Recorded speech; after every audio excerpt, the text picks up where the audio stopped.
Hey everyone, Miss Jill from the Ridgeland Library here, and today we are making a very fun recipe to celebrate the Lunar New Year. Some people call it the Chinese New Year, but a Lunar New Year is what it should be called because it's not only celebrated in China, it's celebrated across Asia in Taiwan, Korea, Japan, China, many other countries. And so today we are going to talk about Chinese New Year. We're going to make some dumplings, which are one of my favorite foods in the entire world.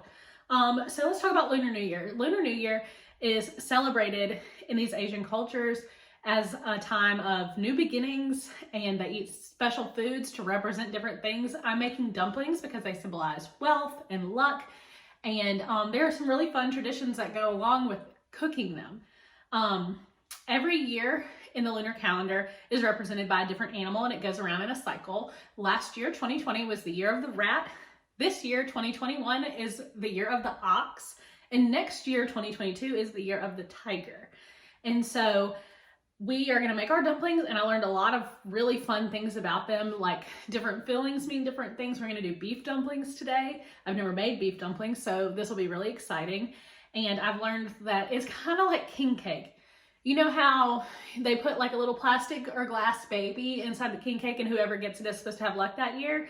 It's kind of like that. Different cultures will put in different things, but a lot of times it will be like a copper coin, like a penny. They'll put it in one dumpling, and whoever gets that one is supposed to have a very lucky year. Some people will do a piece of string to represent the same thing. I'm going to do a penny because it seems like far less of a choking hazard. But I also learned that you're supposed to never arrange dumplings in a circle for Lunar New Year. I never would have thought about that.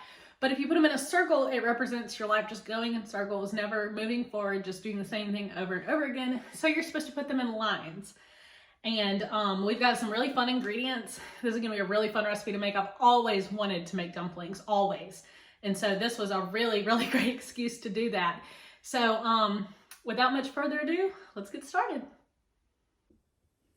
Okay, to start our recipe, we're going to take a pound of ground beef and put it in a bowl.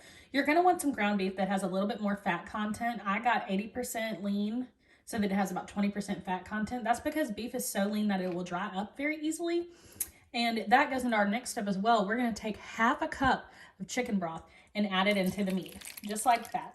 You can use any kind of, you can also use vegetable broth, beef broth, whatever kind of broth you would like. It doesn't matter, but this helps to keep the moisture in and make sure that they don't dry up and they don't become like really chewy and gross and dry by the time you eat them. Next, you are going to add 2 tablespoons actually of soy sauce and put it in just like that. And then you're going to take some rice vinegar, 2 tablespoons of that as well, and put it in. And next we're going to do about 4 teaspoons of ginger. I got ginger paste. You can grind your own ginger or grate your own ginger. It doesn't matter. The ginger at our local stores didn't look great, the fingers of ginger, so I just decided to go with the ginger paste because it's tried and true in our house. Put it in like that. Oh my gosh, that smells so good. And then you're going to do about half a teaspoon or so of pepper, just black pepper. And then you're going to do about 2 teaspoons of salt. And my recipe doesn't call for this, but I like things to be just a little bit on the spicy side. So I'm taking about a teaspoon of red pepper flakes and sprinkling them in there as well. Next, you're going to take it and you're going to take a spatula, some chopsticks, a spoon, whatever you want, and mix it all up until the liquid, you can't see the liquid floating in the bottom like you can right now. And this smells incredible, y'all. I wish you could smell it. While I'm mixing this, let's talk a little bit more about Chinese New Year and some of the other dishes that people will cook instead of dumplings, because there are lots of things in Asian cultures that represent different things during the Lunar New Year. One thing is fish. A lot of the Asian countries that celebrate Lunar New Year are near the sea, and there's just lots and lots of seafood there, which sounds amazing. I want to go visit there one day. And fish represents prosperity, and it helps you move forward in life. Another thing that people eat is spring rolls. That also represents wealth. Spring rolls are also one of my favorite foods. People will also eat fruit because it represents fullness and wealth. And one of my favorite things that I learned was that they'll eat a lot of noodles because it represents longevity and like living longer and being healthy. And I just think that's a really cool thing to represent that. All right, that looks good and mixed up for now. What you're gonna wanna do next, I already did this step just to save some time, but you're gonna take 2 whole carrots and about 8 pieces of green onion. I did a little bit more than that because I really like green onion. You're gonna wanna put them in a food processor and chop them up until they're really fine like this. You see how they're really easy chopped up and they're gonna blend really well. You're gonna mix, we're gonna drop that in right there and we're gonna mix it really quickly before we add our other ingredients. And our other ingredients, I can't wait to show you because I've never had them in a dumpling. But apparently this is one of the traditional ways from northern China to make dumplings. And I'm very, very excited about it.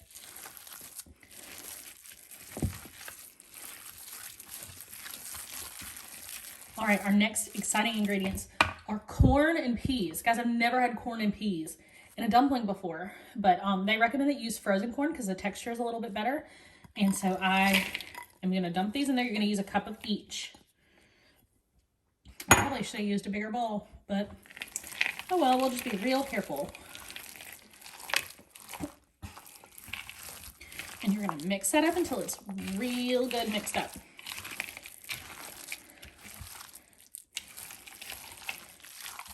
And I'm gonna stop right there so I can add our very last ingredient, which is about 2 tablespoons of sesame oil.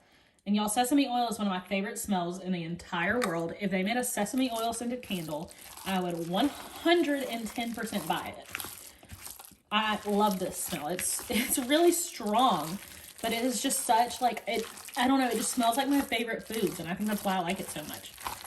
I'm gonna wanna make sure that all gets really well combined. Oh my goodness, I cannot wait to eat this. I really wish y'all could smell this because it smells incredible. Okay, I think that's about good enough. So our next step is gonna be to put it in the wrappers. Okay guys, so here's the thing. I've been sitting here for like 45 minutes watching YouTube videos and watching like instructional videos on how to plate these dumplings. And it's just not a skill I apparently have. But I am gonna show you to the very best of my abilities. I'm so sorry that this is not better. I'm so sorry. But I have dumpling wrappers. You can buy them at any Asian market. They cost like $3 for like a literal ton of them. There's just so many. I will never be able to use all of these. It's probably 200 wrappers. But you're gonna take it and you're gonna take about a teaspoon and a half of filling, and you're gonna place it right in the center of the dumpling like this, just like that. And then you're gonna take, I have a bowl of water right here, and you're gonna wet your fingers and you're gonna run it along the edges like that, just to where it makes it just a little bit wet to where it sticks. Oh no, my cat smelled the meat. They've come to stalk. Okay, it's all wet all the way around. And what I'm gonna do now is I'm gonna take it and fold it over and pleat it right here on the corner, just like this. You're gonna take it, I'm trying to see if y'all can see it, maybe this way. Oh, that's better. And you're gonna fold it like that and pinch, just like that. You see that little pleat? Just like that, so cute. And then you're gonna do it again. And you're just gonna keep pleating until you get to the very end. And this is horrendously ugly. I'm so sorry to anybody who does this professionally, but there you go. You got a pleated little dumpling. So cute. I'm gonna pleat the rest of these, supposedly 40. I have a feeling it's gonna make a lot more than 40 dumplings, but I'm gonna pleat the rest of them off camera and then we're gonna show you how to cook them. Okay, I've heated up some vegetable oil in this pan over medium heat, and we're gonna cook our dumplings in batches because it made about 40 of them. So what we're gonna do is we're gonna put them in here one at a time. Oh, that one fell over, that's okay.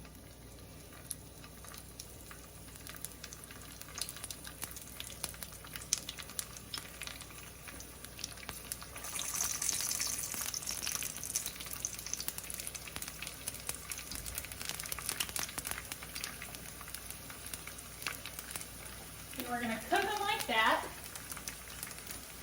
until they're golden brown on the side that's down in the oil. So we're just gonna let them sit before we go on to our next step. This should only take a couple of minutes at the absolute most. I'm gonna check them first before I flip them, because I don't want to commit a cardinal sin against my dumplings. Let's check them. They've been in here for a couple seconds. See, they're starting to crisp up a little bit. We're gonna put it back down. It smells so good in my house right now. It smells like all of my favorite foods all at once. And because these are beef dumplings, we gotta be very careful not to overcook them because they'll get very dry, but we gotta make sure they're cooked all the way through because eating raw beef can make you very sick. And if you wanna make these, please make sure that you have a grown-up nearby.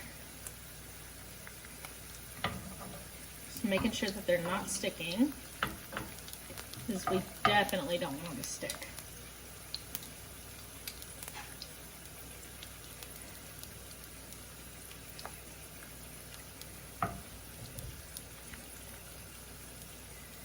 See, they're starting to get a little more done. We're still gonna just let them go. Let them do their little thing.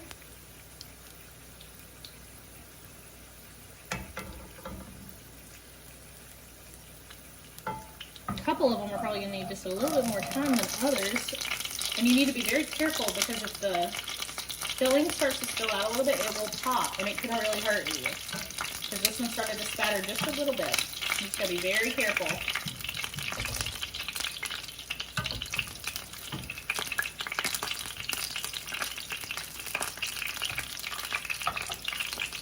Another reason why you don't want to have the temperature up too high.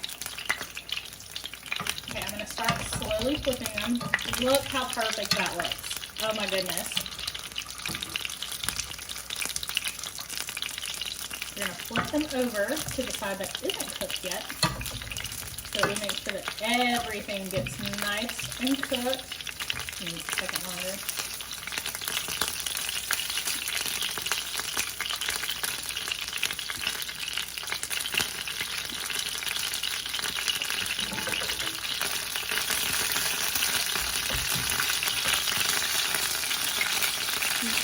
Very careful so you see how it's spattering.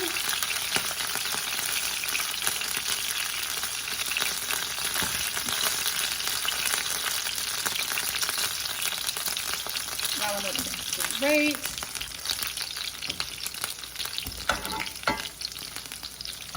Our very last little guy.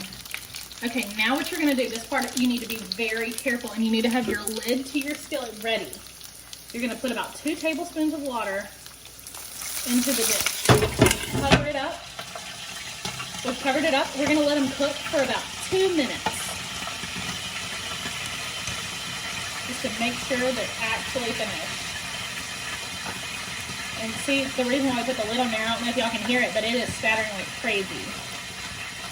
And the oil's just kind of going everywhere because that's how you cook them best. There are tons of different ways to cook dumplings. Pan frying is just my favorite type. That's what I prefer how I prefer to eat my dumplings. You can steam them. You can actually fry them like in a deep fryer.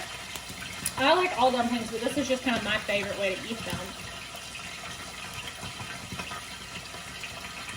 And they're really quick, honestly. I mean, it takes a little bit to get them filled into the wrapper. But they're honestly really fast because once I got in the groove of putting all of these in the wrapper, it went by really quickly.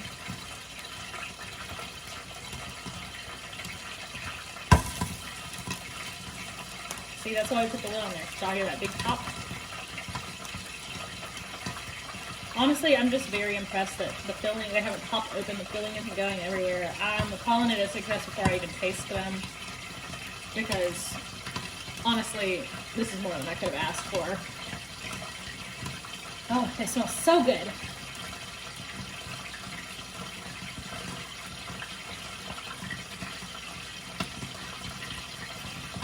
We've got about a minute left on them, and then I'm going to turn the heat off and show you our finished product before I keep cooking the rest of them, and then we're going to do a taste test at the very end. And that's the part I'm definitely the most excited about.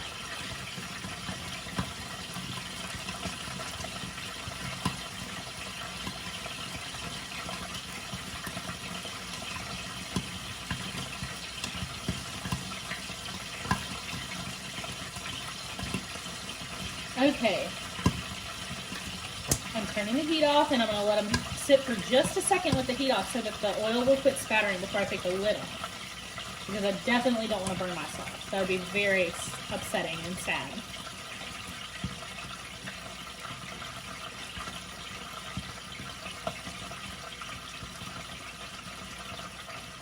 Oh, my favorite smells in the world have filled up my entire house, and I'm so excited. Okay, I'm taking the lid off very carefully. Oh my goodness, these look so good.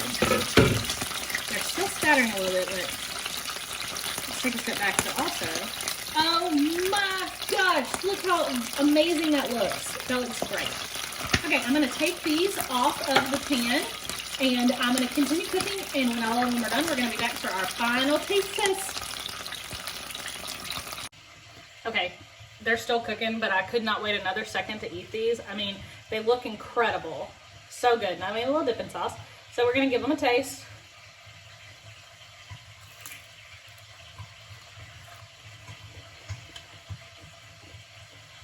I'm going to cry. They're so good. Make these. Make these. One of the best things I've ever eaten. Well, that's all for the video today. I hope you really enjoyed it. I had the best time making these. Check out the rest of our videos the rest of this week for the rest of Lunar New Year.